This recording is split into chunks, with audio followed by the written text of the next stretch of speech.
আরে লল অনিক, তুই আমার সাথে ম্যাচ খেলবি? মনে হয় না জীবনে হিরোই কে উঠছস। এই নূরের বাচ্চা, এই বটলা, তোর সাথে কিভাবে কথা বলবো আমি? তো ভাই বাদার কেমন আছো তোমরা? আশা করি সকলেই ভালো আছো। আলহামদুলিল্লাহ আমি অনেক ভালো আছি। তো গাইস অনেকদিন পর আরেকটা নতুন ভিডিও নিয়ে চলে এসেছি। তো ভাই তোমরা অনেকদিন ধরে কমেন্ট করতেছিলা ভাই আমি কেন লং ভিডিও দেই না। ভাই আমি লং ভিডিও দেই M4 অনিক ওয়াইটি ইউটিউব চ্যানেলে। তো ভাই আশা করি সবাইকে ওই চ্যানেলটা সাবস্ক্রাইব করে দিয়ে আসবা, ডিসক্রিপশন বক্সে লিংক দিয়ে দেবো। আর গাইস বাইরে বৃষ্টি হইতেছে, হালকা নলেজ আসতে পারে ভাই, তোমাদের কমেন্টে থাকতে পারি না, এর জন্য ভিডিও বানাতে হইতাছে। তো গাইস বেশি কথা না বলে আজকের ভিডিওটা শুরু করা যাক। আরে অনেকদিন পরে গেমে আসলাম আমি। ওই একটা র্যাঙ্কের মেজও নাই, দেখি কেউ লাইনে আছে নাকি। এ তো বন্ধু লাইনে আছে, বন্ধুকে কতক্ষণ ইনভাইট দিয়ে তো দেখি গ্রুপে নেয় কিনা, আবার কার গ্রুপে বসে রইছে। আরে হয়তো আমার ইনভাইটই ধরতেছে না, ওর কি হইছে, কার সাথে গ্রুপে বসে রইছে।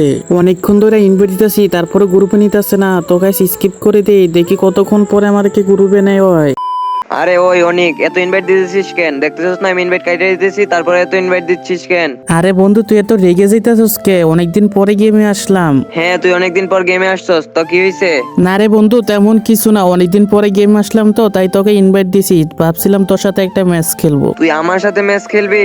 হ্যাঁ রে বন্ধু তোর সাথেই ম্যাচ খেলবো, এর জন্য তো তোকে অনেকবার ইনভাইট দিতেছি, তুই শুধু ইনভাইট কাইটাই দেস আমার। আরে লল অনিক, তুই আমার সাথে ম্যাচ খেলবি? দেখছিস আমি কিসে আছি? আমি মাস্টারে আছি। তুই তো মনে হয় না জীবনে হিরোই কে উঠছস, ডায়মন্ডে পড়ে আসছস। কি রে বন্ধু তুই এইভাবে কথা বলতাছিস কে? এই নূরের বাচ্চা, এই বটলা, তোর সাথে কিভাবে কথা বলবো আমি? তুই যে শালা এতক্ষণ ধরে আমার গ্রুপে আসছস, এইটাই তো তোর ভাগ্য। অন্য কেউ হলে তো কিক মেরে দিতাম। যা এখন চলো, জানাইলে কিক খাবি। বাহ বন্ধু বাহ, 2 দিন আগেও তুই আমাকে ছাড়া কিছু বুঝতি না, আর এখন তুই আমাকে কিকের কথা বলস? হ্যাঁ বলি, তো কি হয়েছে? তো কি করবি? না আমি তোরে কেরমু, আসলে এতদিন মানুষ ঠিকই বলতো, আমি বিশ্বাস করি না, আজকে নিজের চোখে দেখলাম স্বার্থ ছাড়া কেউ কেউ কাছে থাকে না। আজকে বন্ধু তুই প্রমাণ করে দিলি। হ্যাঁ হয়েছে, কানে কাছে সে তো চিল্লাচিল্লি করিস না, নাইলে কিক মেরে আনফ্রেন্ড করে দিব একদম ফ্রেন্ড লিস্ট থেকে। এখন তো আনফ্রেন্ড করবি, আমার থেকে বেটার বন্ধু পাইছস না। হ্যাঁ পাইছি, তো কি হয়েছে? ওর কাছে দেখছিস, ওর কাছে কি নাই? ওর কাছে সব আছে, গোল্ডেন সিজন 1 ওর কাছে সব আছে, দেখছিস? ওর কাছে ওর 1 লাখের ইউটিউব চ্যানেল আছে, তোর কাছে কি আছে? তুই আবারও প্রমাণ করে দিলি, আবার বুঝাই দিলি যে আমার ভালো আইডিয়া ছিল বলেই তুই আমার বন্ধু ছিলি। হ্যাঁ, তো কি হয়েছে? ছিলাম তো আগে, এখন তো আর না। এইটাই তো। হ্যাঁ অনেক ভাই, তোর অনেক কথা শুনছি, এখন যা গ্রুপ থেকে বার হ, নাইলে কিক মেরে দিব। হ্যাঁ রে ঠিকই বলছস, আমাকে আনফ্রেন্ড করে দিস, আর কিক মারতে হবে না, আমি নিজের ইচ্ছাই গ্রুপ থেকে বের হয়ে যেতেছি। থাক ভালো থাকিস। তখন ধরে তোর অনেক কথা শুনছি, এখন কি গ্রুপ থেকে বার হবি নাকি কিক দিব?